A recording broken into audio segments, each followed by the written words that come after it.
In an interview on the NewsPulse news podcast Skullduggery, CIA veteran Daniel Hoffman charged that Brennan's public comments and tweets in recent weeks have played into Putin's hands, helping the Russian leader stoke political divisions within the country and thereby undermine U.S. national security. "I don't think we've ever seen something like this," said Hoffman about Brennan's public comments about the president. "Gosh, I can't remember ever seeing an instance of this in our history where a retired director of the CIA went as far as he did." Hoffman was reacting to a series of tweets and public statements the former CIA director has made in recent weeks after signing a contract to be a commentator for NBC News. Brennan declined to comment for this story. But shortly after his Morning Joe comments, he emphasized to the New York Times that he had no hard evidence that the Russians had blackmail material on Trump, notwithstanding the contents of a still uncorroborated dossier prepared by former British spy Christopher Steele making similar allegations. "I do not know if the Russians have something on Donald Trump that they could use as blackmail," he told the Times. But Hoffman, who served as CIA station chief in Moscow during President Barack Obama's first term and later worked under Brennan as chief of the agency's Near East operations, was not dissuaded. "I found it quite disconcerting that he went as far as he did," Hoffman said on the podcast.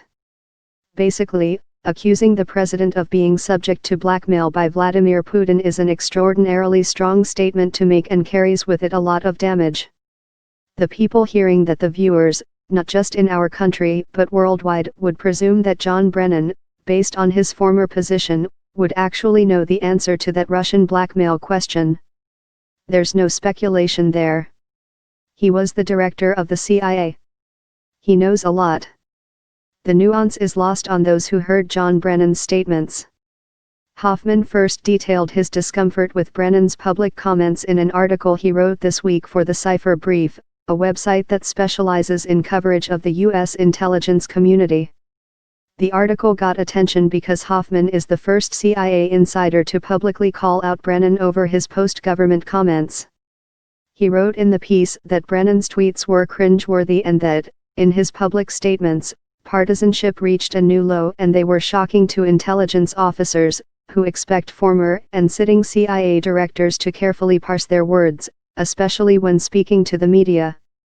To be sure, Brennan is not the only former U.S. intelligence official to publicly criticize Trump.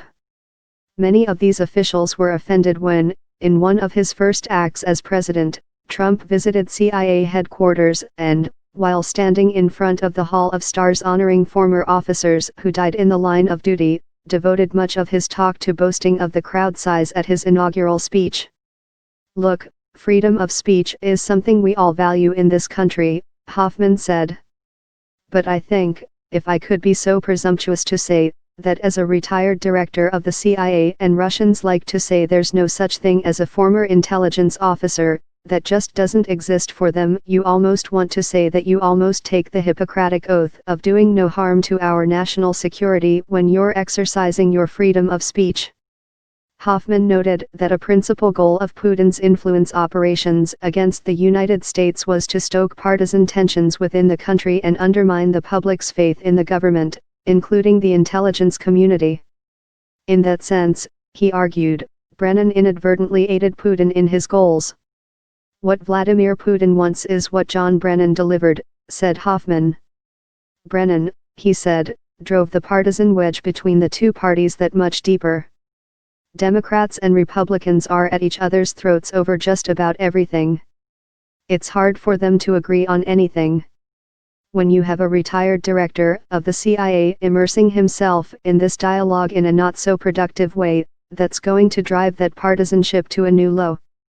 And, he added, it will cause the president, frankly, to be concerned, and his team to be concerned, that maybe, yes, the Obama administration intelligence community team was in some ways biased against him. What Brennan should have done, he said, is hold his fire and trust the process. Go to the special counsel Robert Mueller and explain to the special counsel what your concerns are, if there are any, and avoid the damage that you would cause by the public statement that he made against the president." More Skullduggery from NewsPulse News.